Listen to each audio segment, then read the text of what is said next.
जरा सोचिए, भारत में जब तापमान 40 या 45 डिग्री पहुंचता है तो लोग कहते हैं यार आज थोड़ी गर्मी ज्यादा है।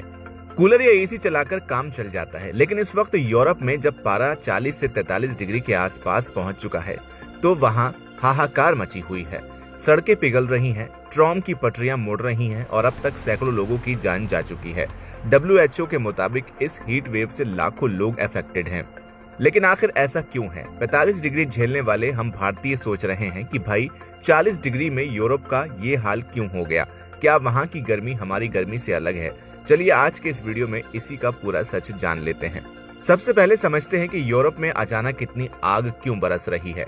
साइंटिस्ट के मुताबिक इसके पीछे दो बड़े कारण हैं। पहला कारण है हीट डोम।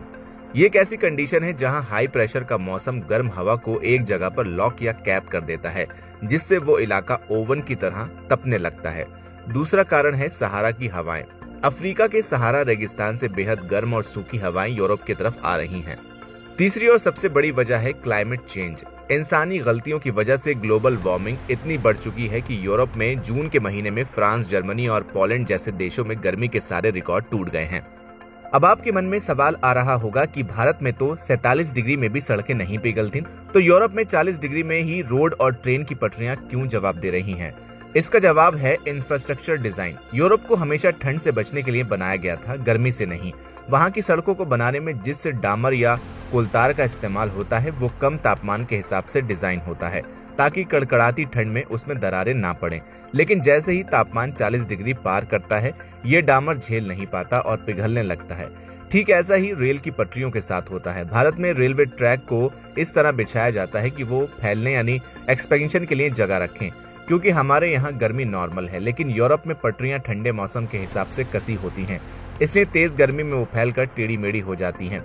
अब आते हैं सबसे जरूरी बात पर कि भारत के 43 डिग्री और यूरोप के 43 डिग्री में जमीन आसमान का अंतर क्यों है। इसके तीन बड़े साइंटिफिक रीजन हैं। यूरोप के घर सदियों से इस तरह बनाए गए हैं कि वो अंदर गर्मी को रोक कर रखें ताकि सर्दियों में हीटर का खर्च बचे। अब सोचिए, जो घर ठंड में गर्मी रोकने के लिए बना था वो इस हीट वेव में एक तंदूर बन चुका है। वहां की खिड़कियां भी पूरी तरह नहीं खुलती और क्रॉस वेंटिलेशन, हवा आर पार जाना ना के बराबर होता है। दूसरा रीजन है एसी और पंखों की कमी। भारत में हर घर में पंखा या कूलर होता है, लेकिन यूरोप में ऐतिहासिक रूप से कभी इतनी गर्मी पड़ी ही नहीं, इसलिए वहां के 90% से ज्यादा घरों में ना तो एसी होता है और ना ही सीलिंग फैन। लोग पोर्टेबल फैंस के लिए तरस रहे हैं। तीसरा रीजन है ह्यूमिडिटी और लंबे दिन। यूरोप में इस वक्त ह्यूमिडिटी बहुत ज्यादा है, जिसकी वजह से शरीर का पसीना सूखता नहीं है और बॉडी खुद को